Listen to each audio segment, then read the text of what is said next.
Cloudcast Media.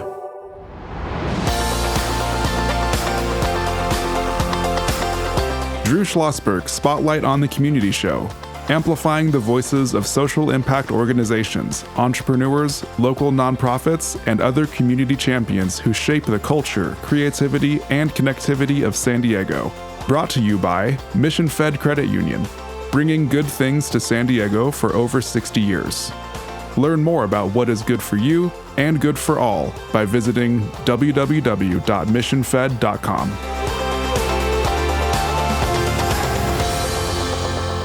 I'm Drew Schlosberg of Cloudcast Media. We're doing a special remote of our Spotlight on the Community Show at the beautiful MCD. Our museum always had some stellar folks come on the show, and we're going to continue that with Captain Michael Hall, Assistant Chief of Staff for Religious Ministries, the chaplain here at MCRD. How you doing, Captain?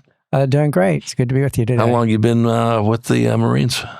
Well, in this job, 2 years. 2 years, okay. Yes, but I've been a chaplain for 40 years, or in the service for 40 years. Is that well? Thank you for your service over there. How about you, Commander Bakan? I have been on the depot for about 6 months, but in the Navy for a little over 16 years. Right, exactly. So, dentist, is that correct? Absolutely. Where'd you go to dental school? University of Nebraska Medical Center. All right, very good. Go Cornhuskers. Go Cornhuskers. Absolutely.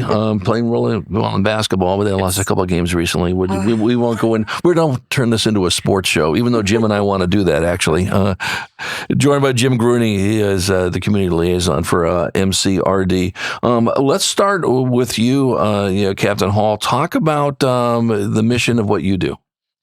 So chaplains are on active duty for all the services, basically to provide freedom of religion expression. And so we're here to meet the religious needs of the recruits and also the recruiters and their families and all the permanent party staff. I have 10 chaplains who work for me.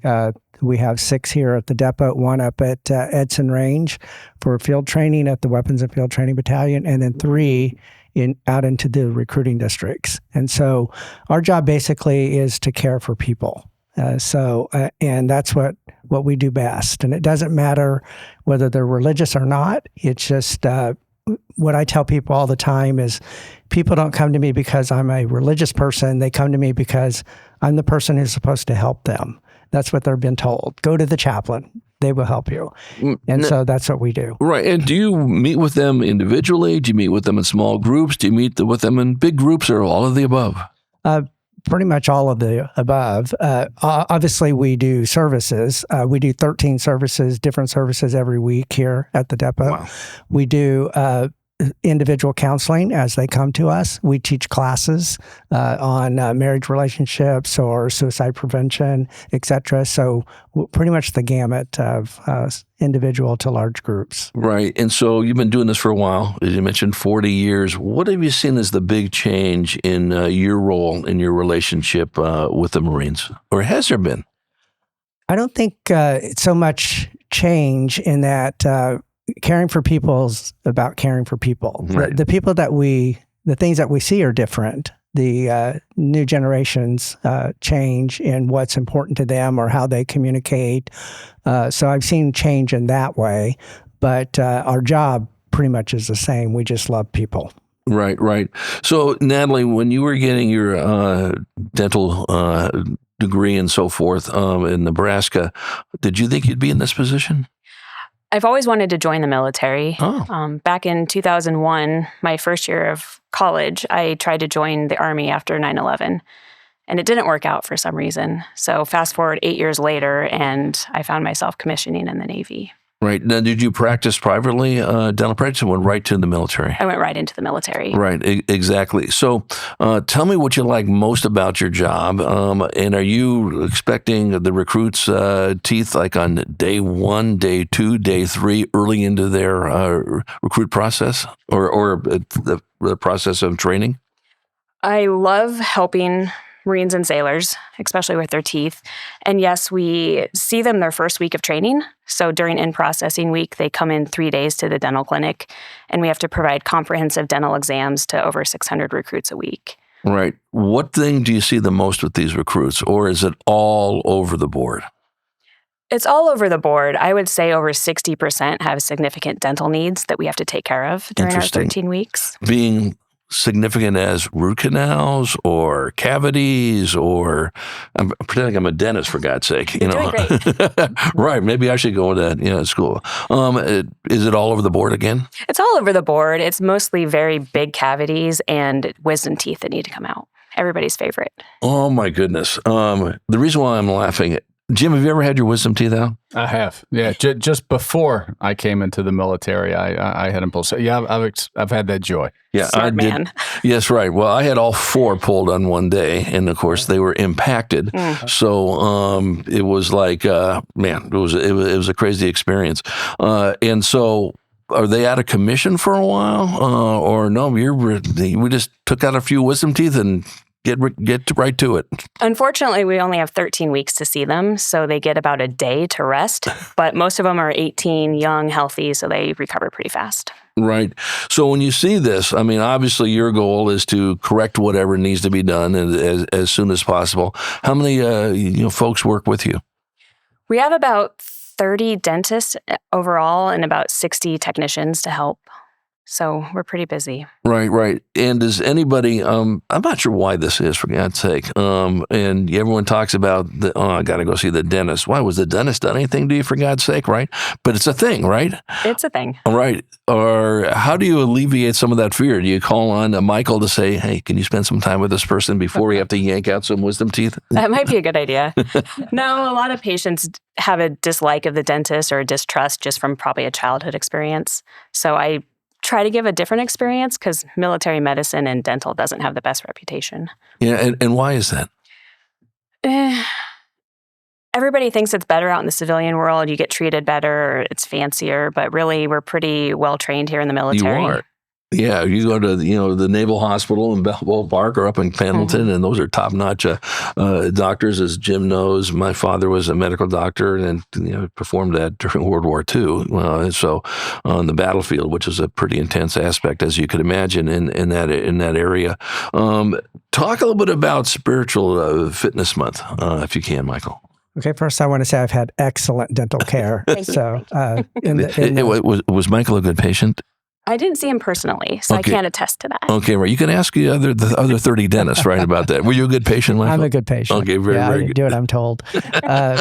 So Spiritual Fitness Month. So we are having a focus on the total Marine and sailor. And what I mean by that is we focus on their physical well-being, their mental well-being, their social well-being, and their spiritual well-being. And the spiritual sometimes gets kind of forgotten. And so what we're trying to do is emphasize the very importance of spiritual fitness in the life of a Marine or a sailor. And it's the way we see it is we define spiritual fitness in the Marine Corps as inner strength from higher purpose. And so what that means is the strength that you get for something greater than yourself. And for many, that comes from the religious faith, but there's other sources of it. It can be philosophy, foundational values, your family, but whatever it is that is most important to you that kind of determines how you're going to live your life. And so, but we find that spiritual fitness is really the ground, the foundational value for all of that. We believe that spiritual fitness gives meaning and purpose to people. So here at Marine Corps Recruit Depot, the moment a recruit steps on the yellow footprint, he gets meaning and purpose. He's going to become a Marine. And so that's spiritual fitness. When we tell the stories of our heritage of the Corps, our heroes, and our legends, we're making them part of a community, and that's spiritual fitness. And so we're trying to strengthen their spirit so that when the challenges come, they'll be strong and ready to go into the battle, and they'll be able to do what they need to do. We believe that spiritual fitness gives a Marine the will to fight, the willingness to sacrifice for others, and all of those are part of the spiritual side of a person. And so that's what we're trying to emphasize during Spiritual Fitness Month.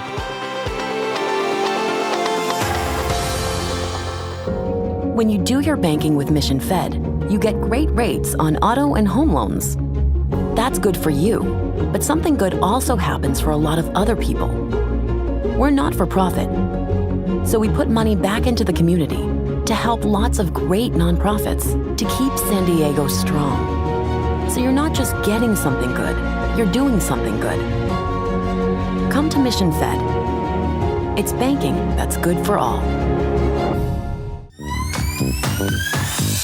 Brand amplification is the DNA of Cloudcast Media, and our code is the powerful blending of sound, voice, and storytelling to lift local brands and their communities. Whether it is our Brandcast, Schoolcast, or Causecast platforms, the unifying ethos is all about this community, the one you call home. If you dare to dream and want to explore the brand amplification of Cloudcast, a national leader in local podcasting and other Winfluence strategies, please visit us at cloudcast.us.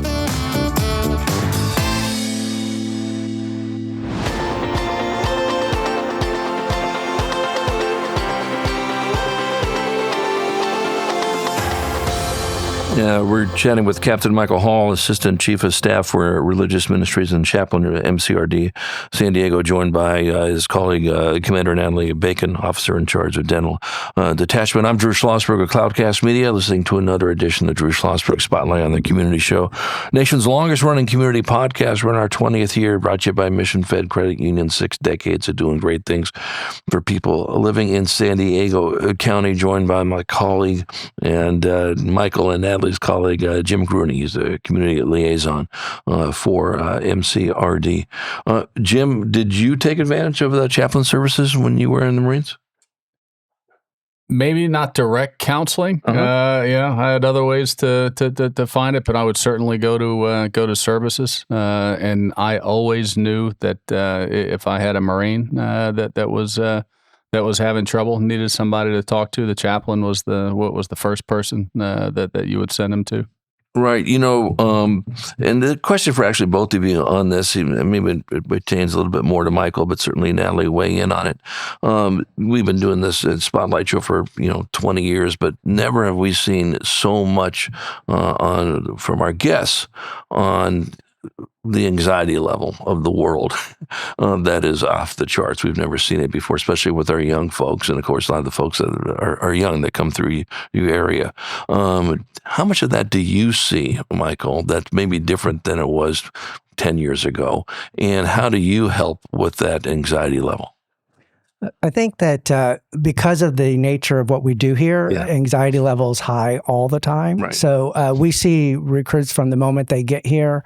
It's interesting because in our services, we'll have the ones who are just arrived and the ones who are graduating. So we kind of see that transformation into a Marine. But I think it's more of reminding them that they're not alone and that there's something higher God is present for them. And I think we do that in a lot of ways. We do that in just our presence and just having, talking to them and then when they need it, sharing, more significant counseling or advice with them.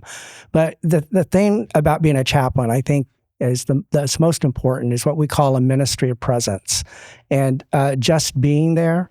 And it's amazing over my career how many times somebody's come up to me and said, Chaplain, I just saw you there, and that is what made me able to continue doing my job. We were working I did a plane crash. We had a plane crash in Guam. A Korean airline crashed.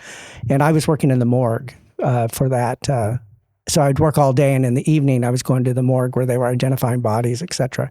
There was a nurse who had worked the Oklahoma City bombing, and she was a reserve nurse, and then she came and showed up, and that's where they put her. Wow. And one night, I was going to the morgue every night, and one night I was a little late, and I came in, and she ran up to me, and she said, "Oh, Chaplain, I'm so glad you're here." She said, "You're the only reason I've been able to get through the night." And I did nothing except be there. And I think that's how we relieve anxiety. We just our presence. It's a powerful thing. It's something I've learned to respect and hold as a great responsibility throughout my career, because I do think that's the power of the chaplain. We bring God to the people, and so that's how we deal with it. Yeah, and I think what you mentioned before is, whether you go to a church or temple or wherever, mosque or whatever the case may be, you're there for everybody. It doesn't make a difference, where they come from, which I think is equally important because it lets them know, those recruits, that I belong whether I'm a religious person or not. And I think that's so critical. And of course, Natalie, your job, listen, if you don't have a healthy Marine, ball game over with not just with the recruit training and all that business, just in general. So obviously you're going to see them very early when they get on those footsteps, so to speak. But during their training, do you see a lot of them come back to you, or not so much, once they start the 13 weeks? Once we do their in-processing exams, we make a very technical spreadsheet and then kind of rack and stack who has the most dental needs and try to get them in the very next week. So they come in week 2 of training. Right. Then we have to follow them for those 13 weeks. Our goal is to send them out into the Marine Corps with 0 significant dental problems, so they're worldwide deployable. Right. Because you can't go downrange or in the middle of any desert anywhere without a dentist and have a toothache or an infection. I was going to say, or, anything that comes with it. And of course, do accidents happen on training? And of course they do, that affects the mouth, where you have to actually do some reconstructive stuff, or not really? Thankfully, since I've been here, knock on wood, I haven't seen anything significant, but you can have broken jaws, broken teeth, that sort of thing. And we have oral surgeons on board, and then Balboa supports us as well. Right. Exactly. Jim, did you ever have to have any dental work while you were an active duty Marine? I had quite a bit of dental work when I was getting ready to say while I worked with chaplains on a regular basis. I'd say my wife was probably my primary chaplain, but she couldn't do dental. So I would count on the Navy dentist. 30 years of good Navy dental support. Still have all my teeth. Every time I go to the dentist now, they tell me I'm in good shape. I attribute that to our Navy dentist. It's good to hear. Yeah, no, that is really, really good to hear on this. So, Natalie, what advice would you give to someone who was going to go to dental school? And but hey, listen, I've just heard Natalie's interview. It sounds like this is a pretty cool gig to have. What do you like about it so much? It's very rewarding. So we give back so much to the young men and women who sacrifice it all for their country. It's the least we could do for them is to give them world-class dental care. Very passionate about it. Right. So when I do dental school scholarship interviews for the Navy, I really talk about what we do in the Navy and how rewarding it is. Right. Are the dental processes, so to speak, pretty much the same across the board in all the military, whether you're an Army dentist, whether you're a Navy dentist, a Marine dentist, Coast Guard, or whatever, Air Force? I would say yes. We all have the same classification system for if you're dental ready or not. And then you have to see the dentist every single year for your checkup to make sure nothing has happened in the past 12 months. Right. Exactly. So, Michael, you've been doing this for a while on this. What advice would you give to people that want to do what you do in the military? Well, there's no greater job in the world than to be a chaplain. And we get to go. The interesting thing about chaplains is we go to different communities. So I serve in the Navy. I serve in the Marine Corps. I serve in the Coast Guard. I've had 2 tours with the Coast Guard. We also serve in the Merchant Marine. Okay. But not only that, we serve in every community within those services. So we have the submarine community, the hospital community. So we can go anywhere. And our job is the same, but it's in different just different environment or different context. So I would say it is the absolute best job in the world. And if you love people, and a lot of people have a passion for the military, and if you can combine those two together, then the chaplaincy is a place for you. But it's a place I have met people I never imagined I would meet, and the people are really what makes every tour special. But from all over the world, the best of the country. And I've traveled in places I never thought I would. I come from a town of 500 people in rural Missouri, and I have lived a life that is amazing. And I just invite anybody to come and accept that challenge, because you will love it. Yeah, going to give kudos to my good friend Jim Grooney on this. He hates when he gets compliments, by the way. Well, that's not true. He doesn't hate it. But, the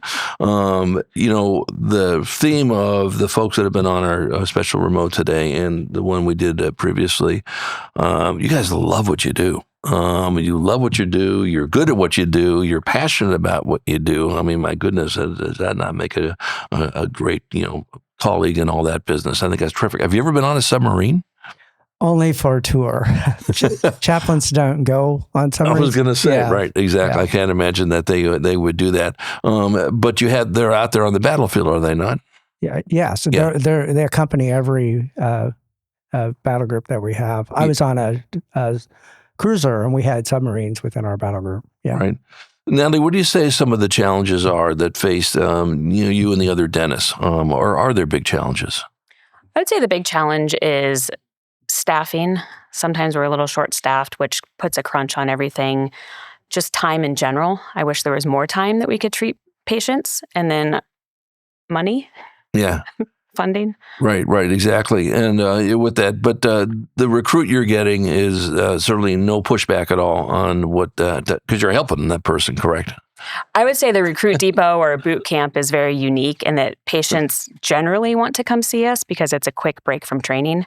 So it's the one time in their career they actually want to go to the dentist. So we have that unique perspective over here. That's the same with church. Yeah. Oh, is that right? Yeah. That's probably the only time I went to a Navy church was during my training. Oh, is that right? Sorry. Very good. Well, listen, you still can do it. Or right? on the carrier. Yeah, right. Absolutely. So are you here for a while? Do you get to a different depot, or this is what you're going to be doing for as long as you want to do it? I am scheduled to be here till the summer of 2028. Okay. And then to be determined. To be determined. Okay. Well, that's all right. Good. And you've only been doing this for 40 years, Michael. What do the next 40 years look like? Lots of travel. Yeah. But I retire next month. And Congratulations. Thank you. Oh, my goodness. And so we'll just see what comes next. Right, exactly. And do you know who your replacement is? Yeah, my replacement actually is a great guy. He was the chaplain at the recruit training regiment before. He also was a chaplain at the 12th Marine Corps District. So he's the most qualified depot chaplain to ever come here because he's worked on both sides of the equation. And he's got a dynamic personality. His name is Captain Aaron Carlton, and he'll be here middle of March. What is your first thing you're going to do on day one of retirement? Not go to church? Maybe go to church, right? I'm going to sleep. Yeah. I imagine the hours are long in that aspect as well on this. So what can we do? We always ask this question in the last parts of the interview. We'll start with you on this, Natalie. What can our listeners do to support what you and your dentist colleagues do? Besides support the Marine Corps, think about going to dental school or becoming a corpsman and supporting the Navy in that aspect. All right, that's good enough. How about you, Michael? I'm sorry, how we can support? Yeah, what can our listeners do? We always ask our listeners to support whoever the guests are on, and that is, whether it's in your world, that just support the Marines in general, which is good, or other aspects. I would say that the Navy needs chaplains. Okay. Everybody is... every service that we serve is asking for more chaplains. And so I would say encourage those around you who are interested in ministry to consider chaplaincy. Is there a shortage? Yes. And why? It's, I think what happened was during COVID, chaplains did not go virtual. We did not go away. We were present. And it upped our value. And every service now, there's also a lot of research that shows that when a unit has a chaplain, their destructive behaviors are less. And so because of that, the Marines want more, the Coast Guard wants more, the Navy wants more. We've just completed a project in the Navy to put a chaplain on every destroyer. Destroyers never had chaplains before. So we are wanting to build the chaplain corps by several hundred chaplains, and we need them. So yes. And where do you start with it? I mean, starts in... It's a long process, unfortunately. So I was enlisted first, and in order to become a chaplain, you have to have your bachelor's degree, you have to have your master's degree, right. Then you have to have 2 years in the local church. And then your church is the one who sends you or agrees for you to come on active duty. And then, so recruits come up to me all the time asking me, how can I become a chaplain? Right, I'm like, right. Well, it's a long road. It took me 10 years from being a listed sailor to becoming a chaplain, but it was worth it. And if that's your calling, then you're going to do it, and that's just the way it worked out. Right. Well, if somebody's in college now, that's what they should be looking at that. Yeah. Jim, any final comments? No, again, thanks for coming on. I do want to say the importance of both our chaplains and our medical personnel. You really can't overstate it here at the depot. When the chaplain talks about presence, I mean he's right on, and that's not just here at the depot, but that's anywhere. In a couple of combat deployments, we had chaplains with us. They were eating the same dirt that we ate. They were out there sweating, the same kind of sweat, and they provide a calming influence on the unit. So I just want to say thanks to you and all your cohort. And then on the medical side of the house, it's good to know that you're going to be taken care of. There's so much talk in America and everywhere else about healthcare, and people need. I've always known that I had quality healthcare for 30 years in the military, and still have it as a retiree. So my hats are off to both of you. Thank you. Thank you. And especially, on the dental aspect, anyone who's been to a dentist know that a lot of things dentists can detect just out of your mouth, okay, that are affecting other parts of your body, and it's not just your teeth. And that sounds so obvious, but back when you were a kid, they're just looking at my teeth. Well, no, it's more than that. So we all know that. And when you have a healthy Marine, whether it's spiritually or it's physically, is the way to go. So Captain Michael Hall, thank you so much, and Commander Natalie Bakan, I appreciate you guys sharing all the cool stuff that you folks do with the Marine Corps. I'm Drew Schlosberg of Cloudcast Media, listening to another edition of Drew Schlosberg Spotlight on the Community Show. We are the nation's longest running community podcast in our 20th year, brought to you by the fine folks of Mission Fed Credit Union. 6 decades of doing great things for people who are living in San Diego County. And to our audience, we hope you enjoyed the interview. You've been listening to an episode of Drew Schlosberg's Spotlight on the Community Show, amplifying the voices of social impact organizations, entrepreneurs, local nonprofits, and other community champions who shape the culture, creativity, and connectivity of San Diego community. Brought to you by Mission Fed Credit Union, bringing good things to San Diego for over 60 years. Learn more about what is good for you and good for all by visiting www.missionfed.com.